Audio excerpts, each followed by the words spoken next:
बता दें कि उत्तर प्रदेश में विधानसभा चुनाव से पहले मुख्यमंत्री योगी आदित्यनाथ की ओर से अगले 6 महीनों में 1 लाख युवाओं को सरकारी नौकरी देने के ऐलान के बाद आपको बता दें कि बसपा सुप्रीमो मायावती ने प्रतिक्रिया दी है।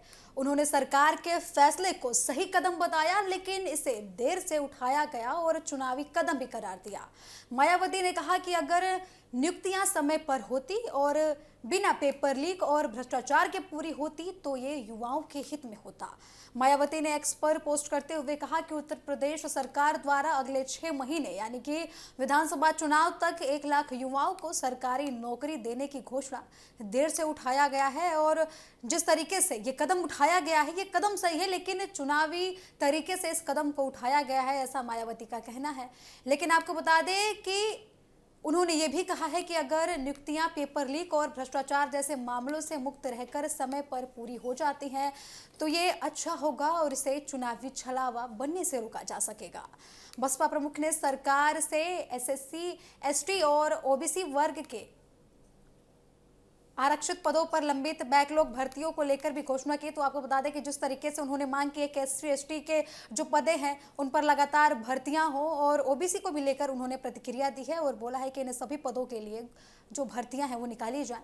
वहीं आपको बता दें कि उन्होंने ये भी कहा है कि इन वर्गों के अभ्यर्थी लंबे समय से नियुक्तियों का इंतजार कर रहे हैं। मायावती के मुताबिक सरकार को इस मुद्दे पर भी स्पष्ट नीति और कार्रवाई करनी चाहिए। मायावती ने आपको बता दें कि 69,000 शिक्षक भर्ती मामलों का भी उल्लेख किया। उन्होंने कहा कि आरक्षण के नियमों को लेकर करीब 6,800 अभ्यर्थी अपनी नियुक्तियों की मांग को लेकर लगातार आंदोलन कर रहे हैं। उन्होंने सरकार से इन अभ्यर्थियों के प्रति सहानुभूति पूर्वक विचार करने और उन्हें वास्तविक राहत देने की अपील की है। बसपा सुप्रीमो ने प्रदेश की स्कूली शिक्षा व्यवस्था पर भी सवाल उठाए। उन्होंने कहा कि बसपा उत्तर प्रदेश सहित देश भर में स्कूली शिक्षा की स्थिति को सुधारने की मांग लगातार करती रही है। उन्होंने दावा किया कि उत्तर प्रदेश में करीब 30,000 सरकारी स्कूल बंद कर दिए गए हैं। मायावती ने इन स्कूलों को दोबारा बेहतर तरीके से सक्रिय करने की मांगे भी उठाई हैं। महिलाओं से जुड़े मुद्दों पर मायावती ने कहा कि केवल बुजुर्ग महिलाओं को बसों में मुफ्त यात्रा जैसी सुविधाएं पर्याप्त नहीं दी जा सकती हैं।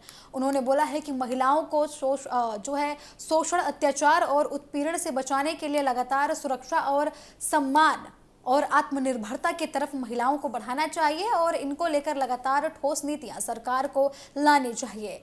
तो इस तरीके से मायावती ने 1 लाख सरकारी नौकरियों के ऐलान का स्वागत करने के साथ साथ सरकारी भर्ती प्रक्रिया को भी पारदर्शिता, भ्रष्टाचार और मुक्त बनाने की मांग की है। साथ ही उन्होंने आरक्षित पदों के बैकलॉग शिक्षक भर्ती अभ्यर्थियों, सरकारी स्कूलों को और महिलाओं को लगातार और उनके मुद्दों को उठाने की बात कही है और लगातार सरकार से अपील की है कि उनको लेकर महत्वपूर्ण कदम उठाए जाए और कई योजनाएं उनको लेकर आनी चाहिए जिसमें युवाओं के भविष्य की बातें हो और महिलाओं की सुरक्षा को बहाल किया जा सके।